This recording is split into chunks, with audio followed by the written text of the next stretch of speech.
Imagine um homem que aparece de repente, sem origem, sem genealogia, sem explicação. Ele surge diante de Abraão, o patriarca da fé, com pão e vinho nas mãos, abençoando-o como se estivesse acima dele. Nenhum outro personagem do Antigo Testamento é tão enigmático. Seu nome é Melquisedeque, e sua história é uma das mais misteriosas de toda a Bíblia.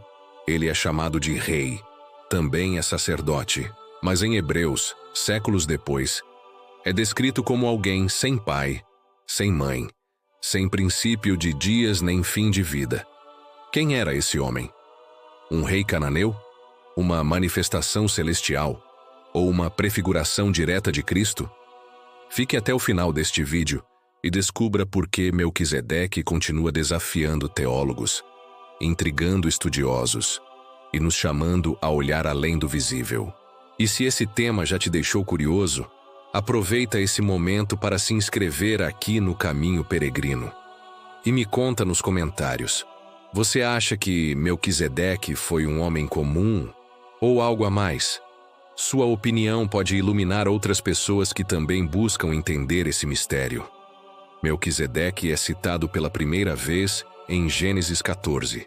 Após uma batalha para resgatar seu sobrinho Ló, Abraão retorna vitorioso. É então que ele é surpreendido por esse personagem. Melquisedeque, rei de Salém e sacerdote do Deus Altíssimo. Ele traz pão e vinho e abençoa Abraão, dizendo: Bendito seja Abrão pelo Deus Altíssimo, que entregou os teus inimigos em tuas mãos. Em resposta, Abraão lhe dá o dízimo de tudo. Mas a Bíblia não nos dá mais detalhes. Nenhuma explicação sobre sua origem, sua linhagem, nem de onde veio sua autoridade espiritual. E esse silêncio é o que dá força ao mistério. Na tradição hebraica, genealogias eram essenciais. Todo sacerdote precisava provar sua linhagem para exercer o ofício. Mas Melquisedeque aparece sem nenhum vínculo familiar registrado. Ele simplesmente está ali. E mais do que isso, ele é reconhecido como sacerdote do Deus Altíssimo. Antes mesmo de Moisés, antes da lei, antes do sacerdócio levítico existir. Isso quebra completamente a ordem esperada da narrativa bíblica. A cidade de Salém, que ele governa, é geralmente identificada com Jerusalém, o que já é simbólico. Ele é tanto rei quanto sacerdote, o que era impensável entre os israelitas. Na lei de Moisés, o rei vinha da tribo de Judá, o sacerdote de Levi. Mas Melquisedeque é ambos. Isso o torna único. E é exatamente essa combinação que será retomada 1000 anos depois, no Salmo 110. Quando Davi profetiza sobre o Messias. Tu és sacerdote para sempre, segundo a ordem de Melquisedeque. Essa declaração faz de Melquisedeque mais do que um nome esquecido da antiguidade. Ele se torna um modelo, ou talvez até um espelho, para alguém maior que ele. O autor da carta aos Hebreus, no Novo Testamento, retoma esse enigma com profundidade. Ele apresenta Jesus como o verdadeiro sumo sacerdote, não segundo a ordem de Arão, mas segundo a ordem de Melquisedeque. Isso significa que Jesus não foi um sacerdote comum, limitado por linhagens humanas, mas alguém eterno, com autoridade superior. E é nesse momento que o mistério se aprofunda. Hebreus 7 descreve Melquisedeque como sem pai, sem mãe, sem genealogia, sem princípio de dias nem fim de vida, mas feito semelhante ao Filho de Deus. Seria apenas linguagem simbólica? Ou algo sobrenatural? Alguns estudiosos acreditam que Melquisedeque era apenas um rei justo, monoteísta, usado por Deus como tipo profético. Outros acreditam que ele era uma manifestação angelical, como os anjos do Senhor, que aparecem com forma humana em outros textos do Antigo Testamento. Há quem vá além. Defendem que Melquisedeque foi uma teofania, uma manifestação do próprio Cristo antes da encarnação.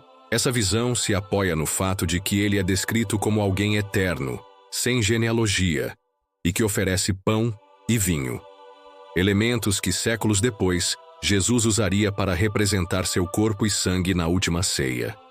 Há paralelos simbólicos fortes que conectam os dois. Ambos aparecem como sacerdotes fora do sistema levítico. Ambos oferecem alimento espiritual. Ambos carregam os títulos de Rei da Justiça e Rei da Paz. Mas há também diferenças importantes. Jesus é o cumprimento, não apenas a figura. Melquisedeque é a sombra. Cristo é a substância. Mesmo assim, o enigma permanece. Quem era esse homem que aparece em um momento tão específico e depois desaparece completamente?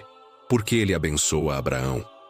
E por que Abraão aceita sua bênção e ainda entrega o dízimo, como quem reconhece alguém maior que ele? Na cultura bíblica, a bênção era sempre dada pelo superior ao inferior, e Hebreus destaca esse detalhe como prova de que Melquisedeque era maior que Abraão. Isso é teologicamente profundo. Significa que o sacerdócio representado por Melquisedeque é superior ao sacerdócio levítico que viria depois, e por consequência, que Jesus, como sacerdote eterno nessa mesma ordem, é maior do que qualquer sacerdote humano. Mas há algo mais. Melquisedeque surge antes da religião organizada, antes dos templos, antes das tribos. Ele representa um sacerdócio original, puro, conectado diretamente com o céu. Um tipo de ministério que não depende de instituições. E por isso ele é tão fascinante. Ele está fora da lógica, fora da estrutura, fora da explicação, mas absolutamente dentro do propósito de Deus. Seu nome, em hebraico, significa Rei da Justiça. E sendo Rei de Salém, que significa paz, ele é também Rei da Paz. Justiça e paz. Dois atributos que definem o reino de Deus. Dois atributos que, reunidos em uma única figura, apontam diretamente para Cristo. Ao conectar o antigo e o novo, Melquisedeque se torna uma sombra projetada pela luz que viria. Uma figura oculta na história, mas revelada no Espírito.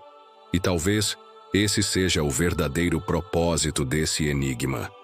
Não nos distrair com teorias, mas nos conduzir a Cristo.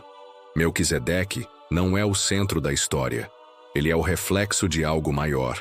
Ele aponta para o sacrifício eterno, para a reconciliação entre Deus e a humanidade, para um reino onde justiça e paz caminham juntas. Ao observarmos esse personagem, somos convidados a perceber que a Bíblia não foi escrita apenas para informar, mas para revelar. Cada detalhe, cada silêncio, cada nome tem um propósito. E se a aparição de Melquisedeque nos desafia até hoje, talvez seja porque sua presença não foi feita para ser explicada, mas para ser contemplada. Ele quebra nossas categorias, desmonta nossos esquemas e nos força a ver o invisível. Em um tempo onde tudo precisa de provas e definições, Melquisedeque nos lembra que há coisas que só podem ser entendidas pela fé. Ele aparece uma vez, diz poucas palavras, some da história, mas permanece como uma pedra angular entre o antigo e o novo.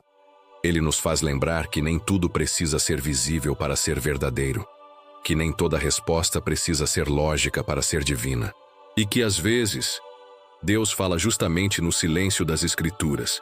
Se esse vídeo tocou você de alguma forma, compartilhe com alguém que também ama desvendar os mistérios da palavra. E não se esqueça, aqui no Caminho Peregrino, cada história bíblica é uma jornada, e você é parte dela. Até o próximo episódio.